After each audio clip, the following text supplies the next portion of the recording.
নমস্কার বন্ধুরা, আরজি কুকিং চ্যানেলে আপনাদের সবাইকে স্বাগত। আজ নিয়ে হাজির হলাম বাঁধাকপির কোপ্তাকারি রেসিপি নিয়ে। একদম ইউনিক একটা রেসিপি। তো চলুন শুরু করা যাক।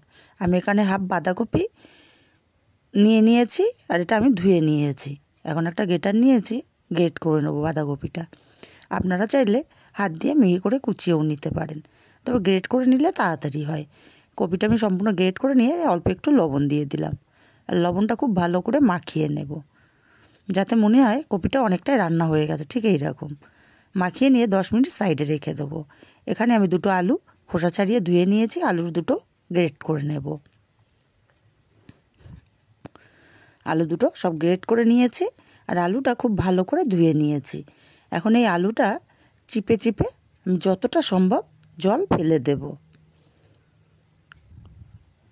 যতটা জল চিপে ফেলা যায় ততটাই কিন্তু তরকারিটার স্বাদ ভালো হবে। আমি একইভাবে সব আলুগুলো চিপে নেব।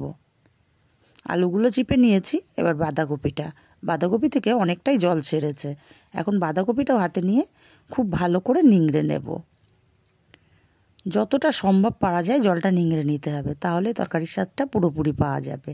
আর জল থেকে গেলে বেসনের পরিমাণটা বেশি পড়লে তরকারির স্বাদটা কিন্তু আসবে না। কতটা জল বেরিয়ে গেছে, আমার বাঁধাকপিটা সব নিংড়ে নেওয়া হয়ে গেছে। এখন এর মধ্যে আমি কিছু মশলা মেশাবো। দিয়ে দিচ্ছি হাফ চামচ ধনে গুঁড়ো, আর দিচ্ছি হলুদ গুঁড়ো হাফ চামচ, আর দেব লঙ্কা গুঁড়ো হাফ চামচ, এটা ঝাল লঙ্কার গুঁড়ো, আর দিয়ে দেবো অল্প একটু গরম মশলা গুঁড়ো, আর দেব কিছুটা কাঁচা ধনে পাতা, আর দেব 3 চামচ বেসন। আমার এখানে আমি জলটা যেভাবে নিংড়ে নিয়েছি আমার 3 চামচ বেসনের কিন্তু হয়ে যাবে। এবার লবণ ছাড়া এটা আমি খুব ভালো করে মেখে নেব। লবণ দিলে আলু আর বাঁধাকপি থেকে জল ছেড়ে দেবে, তাই লবণটা আমি পরে দেব। খুব ভালো করে মেখে নিয়েছি, একদম শক্ত শক্ত টাইট একটা ডো আমার রেডি হয়ে গেছে। এটা আমি এক সাইডে রেখে দেব। উনুনে কড়াই বসিয়ে দিয়ে আমি এখানে 2 চামচ তেল দিয়ে দিচ্ছি। আর তেলটা গরম করে আমি এখানে একটা ছোট তেজপাতা দিলাম, দুটো ছোট এলাচ দিলাম, আর দিয়ে দিচ্ছি বড় সাইজের একটা পেঁয়াজ কুচি, 3টে কাঁচা লঙ্কা, আর দেবো হাফ ইঞ্চি আদা, আর দিয়ে দেবো 6টা-7টা রসুন কোয়া। ভেজে নেব বাদামি কালার করে। ভাজতে ভাজতে পেঁয়াজটার কিন্তু কালার চেঞ্জ হয়ে গেছে, আমার ভাজা হয়ে গেছে। আমি এবার এটা তুলে নেব। এক্সট্রা তেলটা যতটা সম্ভব ছেঁকে নিতে হবে।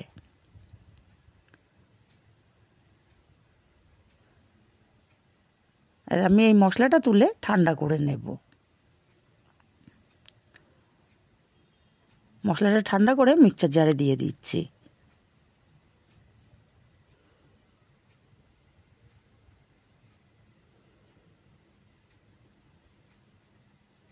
আর এর মধ্যে দেব দুটো টমেটো, আমি 4 টুকরো করে কেটে রেখেছিলাম।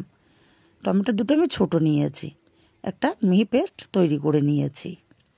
এরকম একটা মিহি পেস্ট আমার লাগবে। এবার আমি পেস্টটা বাটিতে ঢেলে নেব।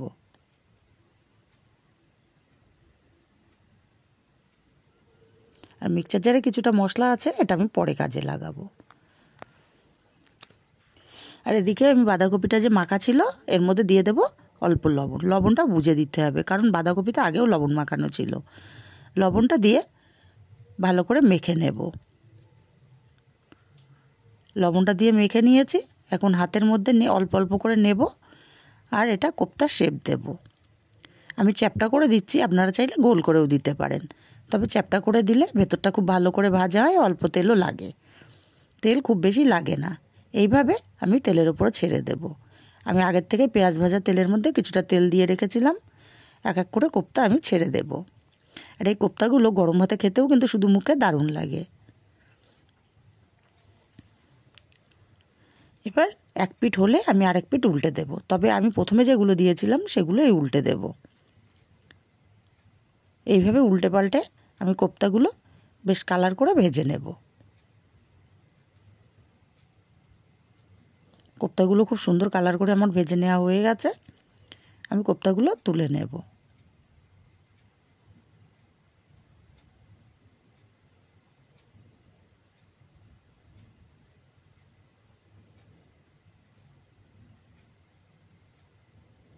আর আমার এতটা তেল লাগবে না, আমি কিছুটা তেল কমিয়ে নেব।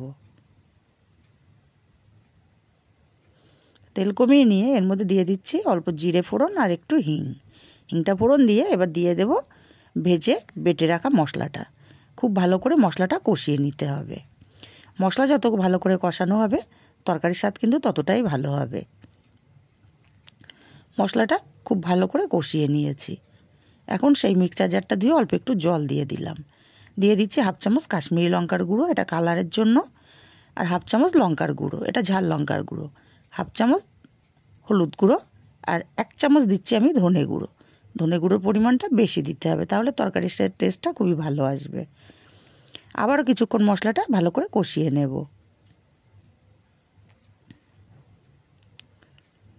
মশলাটা বেশ কিছুক্ষণ কষিয়ে নিয়ে দিয়ে দেবো অল্প একটু জিরের গুঁড়ো। জিরের গুঁড়োটা আমি এখানে 1 চামচের 4 ভাগ দিয়েছি। মশলাটা কষিয়ে নিয়ে দিয়ে দেবো লবণ। লবণটা আমি খুব বেশি দিলাম না, কারণ বাঁধাকপির মধ্যে 2 বার লবণ দেওয়া ছিল। আর একটুখানি সামান্য চিনি দিলাম। মশলাটা আরও কিছুক্ষণ কষিয়ে নেব।